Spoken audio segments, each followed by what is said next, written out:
Okay, hello YouTube, this is Redeem4 and today I'll be doing part 4 of my video collection room tour videos. And as you've noticed, I haven't even changed anything from last video, and there's a reason for that. I'm going to count these basically as the same video, just about.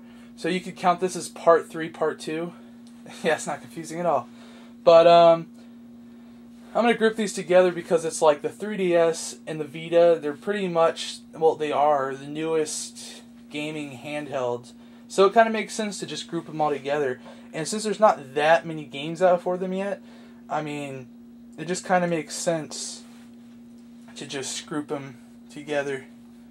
Because the collection's not that great for them yet, especially for Vita. This is Disgaea 3, Absence of Detention. And this is one of the best Vita games, actually. It's basically just a port of Disgaea 3, but with all of its massive amount of DLC for free. That's great. Because this thing had, like, a ridiculous amount of DLC. Like, I think the DLC amount for this game costs as much as the actual game did new. So it's like $50 or more in DLC.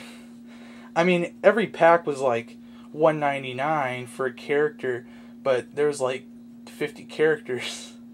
That all that stuff would normally be unlocked in the original games, but that's before we had DLC. So they milked it with DLC. It's fine. Now we got a packaged version of it. So this is a great game.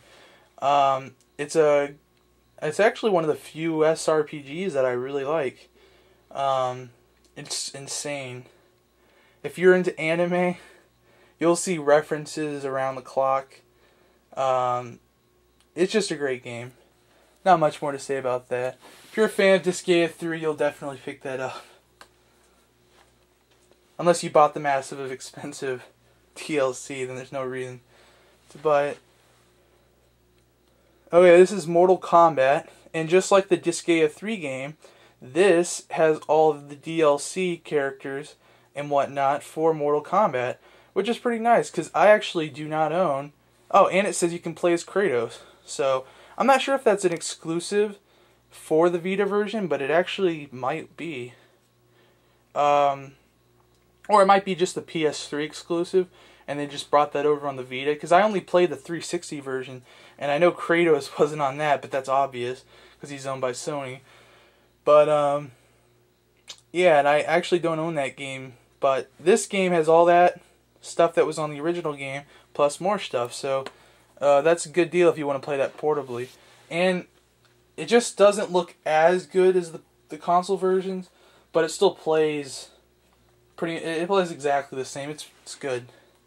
Now, please touch my Katamari. No, that doesn't sound good at all.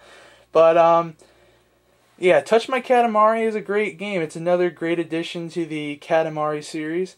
A game where you are a character who rolls up junk into a giant ball and throws it into outer space to make planets and suns and solar systems.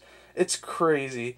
The only downside to this game is you can beat the entire game, I'm not even kidding about this, in like 2 or 3 hours and get 100% on each stage, maybe.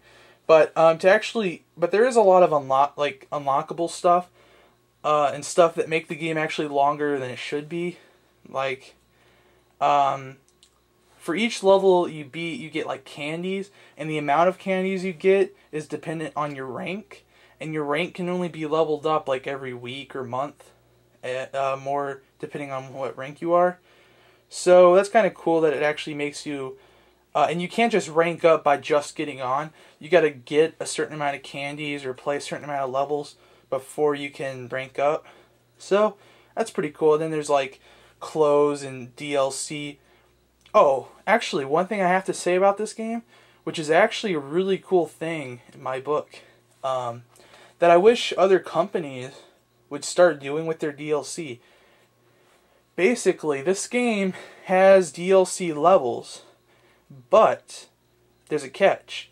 You can either pay for those DLC levels, or there's these super rare things you can find in Touch My Katamari that when you if you collect enough of them, I think it's 10, then you can unlock a DLC level that you would normally have to pay for, but you can just get it with things that are really hard to get in this game. So it's like, so the developers are giving you an option. It's like, would you rather just play those DLC levels now and have to like grind and stuff to get the DLC, or would you just pay for it because you don't want to have to go through all that hassle? Yeah, so I think that's pretty interesting. I wish other games would do that too, because you wouldn't necessarily have to pay for all your DLC.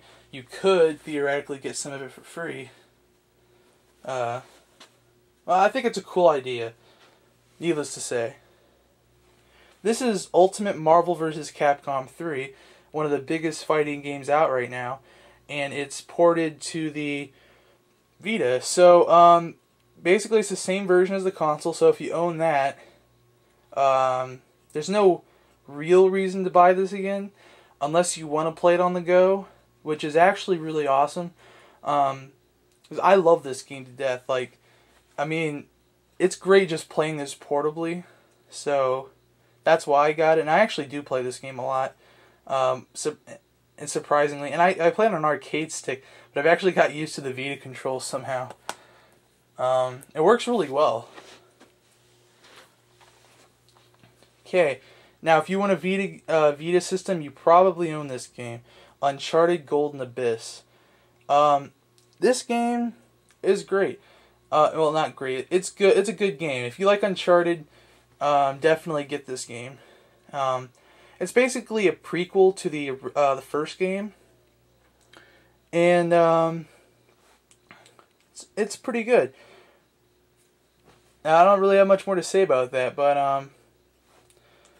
I don't think I'll be playing it again. But it does have replay value, just like all the Uncharted games. You got trophies and whatnot, so it's good. Nothing really to say about that. Like, I thought the game was okay. Like, I'm not a big fan of the Uncharted games to begin with. I think they're just kind of like a not as good version of like Prince of Persia or something. But yeah. So this ends part 4 or 3 parts. What was it? Part 3, part 2. But yeah, so until next part, this is Redeem4 signing out.